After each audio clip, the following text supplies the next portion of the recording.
Hi friends, welcome to Amizhthampoo. இன்றைக்கி நம்ம ice cream cone recipe தான் பார்க்க போகிறோம். ஐஸ்கிரீம் ரெசிப்பியாக போடுறோம். அது ஒரு கோனில் வச்சு சாப்பிட்டோன்னா ரொம்ப சூப்பராக இருக்கும்ல. அதனால் ரொம்ப சிம்பிளாக எப்படி பண்ணுறது அப்படின்னு சொல்லிட்டு நான் இன்றைக்கி உங்களுக்கு செஞ்சு காட்ட போகிறேன். வாங்க, அதுக்கு தேவையான பொருள் வந்து நான் ஒரு 5 டேபிள் ஸ்பூன் வந்து கோதுமை மாவு எடுத்திருக்கேன். யூஸ்வலாக மைதா மாவில் தான் பண்ணுவாங்க. நான் இதில் வந்து இப்போது கோதுமை மாவில் பண்ண போகிறேன். ஒரு முட்டை, ஒரு 3லேருந்து 4 டேபிள் ஸ்பூன் வந்து சர்க்கரை, இதில் 2 டேபிள் ஸ்பூன் பால். இதில் வந்து ஃப்ளேவருக்காக நான் வெண்ணிலா ஃப்ளேவர் வந்து எடுத்திருக்கேன். வாங்க இப்போ எப்படி செய்கிறதுன்னு பார்க்கலாம். இப்போது ஒரு மிக்சிங் பவுல் எடுத்துக்கோங்க. அதில் நம்ம எடுத்து வச்சுருக்க சர்க்கரை சேர்த்துக்கலாம். சர்க்கரை வந்து உங்கள் டேஸ்ட்டுக்கு ஏற்ற மாதிரி சேர்த்துக்கோங்க, கூடவோ குறையவோ. இப்போ 2 டேபிள் ஸ்பூன் பால் சேர்த்துருக்கேன். இப்போ இந்த முட்டையை வந்து இந்த பவுலில் உடச்சி ஊற்றி நம்ம அதோட வெள்ளையை மட்டும் சேர்த்துக்கலாம். மஞ்சக்கருவை தனியாக வச்சிடலாம். பார்த்து அதோட வெள்ளையை மட்டும் நீங்கள் சேர்த்துக்கோங்க.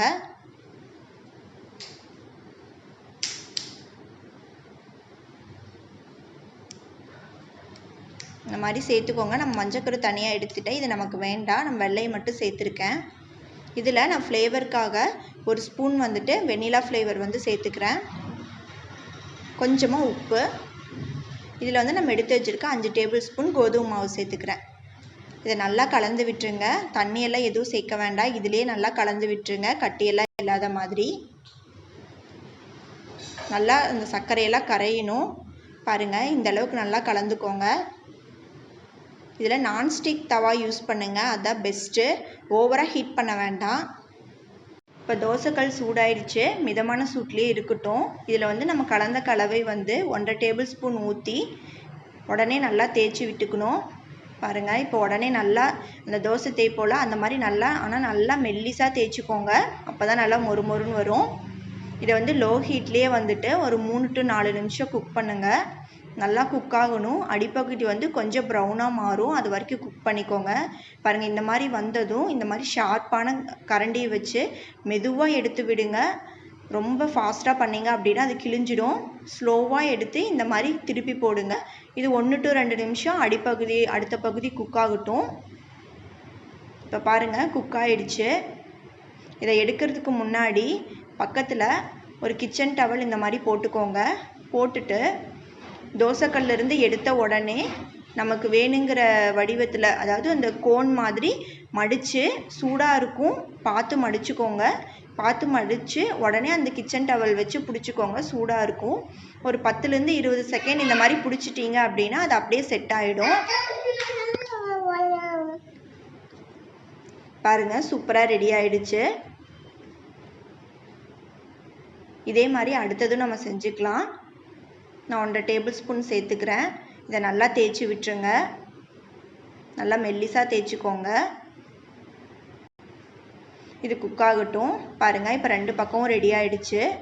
எடுக்கிறதுக்கு முன்னாடி அதே மாதிரி நம்ம கிச்சன் டவல் போட்டு அது மேலே வச்சுட்டு உடனே நல்லா மடித்து விட்டுருங்க. கோன் மாதிரி மடித்து கிச்சன் டவல் வச்சு பிடிச்சிக்கோங்க. சூடாக தான் இருக்கும், பட் பார்த்து பண்ணுங்கள். பாருங்கள், அவ்வளோதான், சூப்பராக ரெடி ஆகிடுச்சு. இதே மாதிரி நம்ம எல்லா கோனும் செஞ்சுக்கலாம். இந்த கலவை வந்து நீங்கள் ஃப்ரிட்ஜில் ஸ்டோர் பண்ணி கூட வச்சு வேணுங்கும் போது செஞ்சுக்கலாம். ஒரு 3 to 4 நாள் வச்சுக்கலாம்.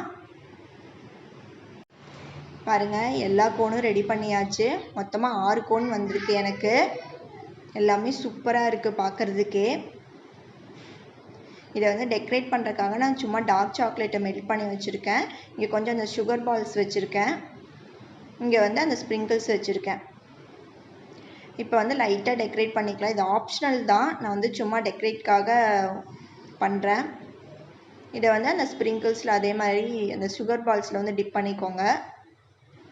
அவ்வளோதான். இதே மாதிரி மீதி இருக்க எல்லாத்தையுமே நம்ம வந்து டெக்கரேட் பண்ணிக்கலாம். பாருங்கள், இந்த மாதிரி பண்ணிக்கோங்க. உங்களுக்கு வேணும்னா பண்ணிக்கோங்க. பாருங்கள், எல்லாமே சூப்பராக டெக்கரேட் பண்ணியாச்சு. இவ்வளோ சூப்பராக இருக்குன்னு பாருங்கள். ரொம்ப ஈஸி தான், கண்டிப்பாக ட்ரை பண்ணி பாருங்கள். ட்ரை பண்ணி பார்த்துட்டு உங்கள் கமெண்ட்ஸை சொல்லுங்கள் எப்படி இருக்குன்னு சொல்லிவிட்டு. ரொம்ப மொறுமொறுப்பாக நல்லாயிருக்கும். பாருங்கள், எவ்வளோ மொறுமொறுப்பாக இருக்குன்னு சொல்லிட்டு. நம்ம கடையில் வாங்குகிற கோன் மாதிரி டேஸ்ட்டே தான் இருக்கும் இது. தேங்க்ஸ் ஃபார் வாட்சிங். என்கிட்ட ஹோம்மேட் ஐஸ்கிரீம் இருந்துச்சு, நான் அதை வச்சுருக்கேன். டேஸ்ட் பண்ணேன், நிஜமாக ரொம்ப சூப்பராக இருக்குது. கண்டிப்பாக ட்ரை பண்ணுங்கள். என் சேனலுக்கு சப்ஸ்கிரைப் பண்ணலைன்னா சப்ஸ்கிரைப் பண்ணுங்கள்.